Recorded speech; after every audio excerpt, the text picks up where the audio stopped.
Sir काय सांगणार की आज हनी ट्रॅप प्रकरणातील 3 आरोपींना पकडलेलं आहे, यशस्वी कामगिरी केली चंदनजीरा।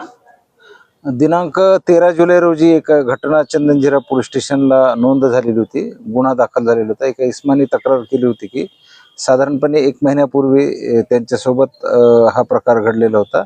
एक महिला आणि तिचे 3 पुरुष सहकारी यांनी घर दाखवण्याच्या बहाण्याने तिला एका घरामध्ये नेलं होतं, घर दाखवलं होतं आणि घर दाखवण्याच्या बहाण्याने नेऊन त्यांना मारहाण करण्यात आली होती। त्यांचे अश्लील फोटो काढले होते आणि ते फोटो व्हायरल करण्याची आणि व्हिडिओ व्हायरल करण्याची धमकी देऊन त्यांच्याकडनं 3 अंगठ्या सोन्याच्या आणि काही कॅश लुटलेली होती, 75,000 रुपये लुटलेले होते। अशा प्रकारची त्यांनी फिर्याद दिलेली होती। यातलं वैशिष्ट्यपूर्ण आणि उल्लेखनीय बाब म्हणजे अशी आहे की आपण मागच्या महिन्यातच एक असा प्रकार उघडकीला आणलेला होता आणि त्यातले आरोपी अटक केलेले होते आपण। ती बातमी त्यांनी बघितल्यानंतर त्यांना थोडंसं धाडस आलं, नाही तर त्यांनी ते तक्रार दाखल करण्याचं सोडून दिलेलं होतं। परंतु ती बातमी ऐकल्यानंतर, सपना निकाळजेंची बातमी ऐकल्यानंतर त्यांनी पोलीस स्टेशनला येऊन तक्रार दिली।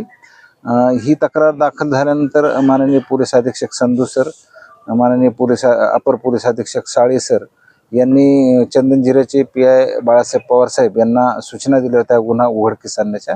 त्यांनी एक पथक स्थापन केलं, नीता दामदार मॅडम आणि त्यांचे सहकारी यांचं एक पथक स्थापन केलं आणि या पथकाने अगदी अल्पावधीतच त्या आरोपींना अटक करून ताब्यात घेतलं।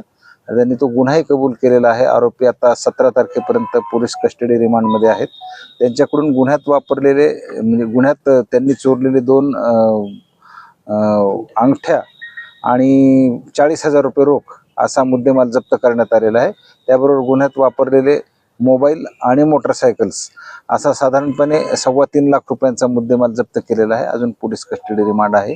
आरोपींनी यापूर्वी काही गुन्हे केलेले आहेत का याबद्दल आम्ही त्यांच्याकडे सविस्तर इंट्रोगेशन करत आहोत। यामध्ये निष्पन्न असलेल्या आरोपींची नावं शुभांगी पिता चत्तरसिंग हिवाळे या आहेत, डी मार्टच्या पाठीमागे राहतात मंठा रोडला। रामराजू पाटोळे हे आहेत रामनगर गांधीनगर येथील रहिवासी आणि अनिकेत प्रशांत कसबे हे आरोपी आहेत। अन्य एक आरोपी अजून फरार आहे, त्यांना आम्ही अटक करणार आहोत। ही कामगिरी चंदनजिरा पोलीस स्टेशनचे पोलीस निरीक्षक बाळासाहेब पवार, पोलीस उपनिरीक्षक Nita Damdhar, police head constable Krishna Tange, Raju Pawar, Abhijit Waikos, Navnath Patil, Sagar Khaire आणि महिला पोलीस कर्मचारी ज्योती राजपूत आणि स्थानिक गुन्हे शाखेचे सागर बागस्कर यांच्या पथकाने ही कामगिरी केलेली आहे। सर किती जणांची टोळी आहे ही 4 जणांची आहे। 3 पुरुष आरोपी आहेत, 1 महिला आहे। त्यापैकी आपण 3 जणांना अटक केलेली आहे। अजून 1 आरोपी अटक करणं बाकी आहे। यांनी अंगठ्या काही जप्त केल्या होत्या, तर त्याचं काही पाणी करून काही वेगळं दागिने केले असं काही आहे का? नाही, अंगठ्याच जप्त केलेले आहेत आपण। त्यांच्याकडचे त्यांनी जे चोरलेले अंगठे होते त्याच अंगठ्या आपल्याला दिवसापासून यांचा हा कार्यक्रम नाही, हा आतापर्यंत तर असं निष्पन्न झालेलं आहे की 2 तारखेला, मागच्या महिन्यातल्या 2 तारखेला ही घटना घडली होती, 2 जूनला। आणि त्यानंतर फिर्यादी काय आपल्याकडे आलेले नव्हते। हे सगळं बघितलं त्यांनी, बातम्या एक प्रकरण आपण उघडकीला आणलं होतं, ते पाहिल्यानंतर मग त्यांनी धाडस करून पोलीस स्टेशनला येऊन तक्रार दिली।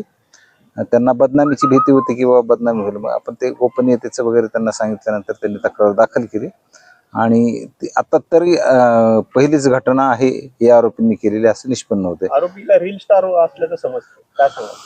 हा, रील स्टार आहेत, एक RR या नावाने करत यामध्ये एक आरोपी काही लोकांना सोशल मीडियाच्या माध्यमातून सोशल मीडियाच्या माध्यमातून लोकांना ब्लॅकमेल करतो किंवा त्याची तक्रारी देतो, त्याविषयी आपण काय पुढील कारवाई करणार? हो, बरोबर आहे। आपण ते डिटेल इंट्रोगेशन करणार आहोत। अजून त्यांनी काय याशिवाय अजून काही प्रकार केलेले आहेत का याबद्दलची माहिती आपण घेत आहोत। रील संदर्भात सांगा, कोणत्या नावाने रील्स करत होत्या, कुठल्या शुभांगी नावाने, कुठलं अकाउंट आहे? शुभांगी नावाचीच आयडी आहे, त्या आयडी वरनं करत होत्या रील। थँक्यू।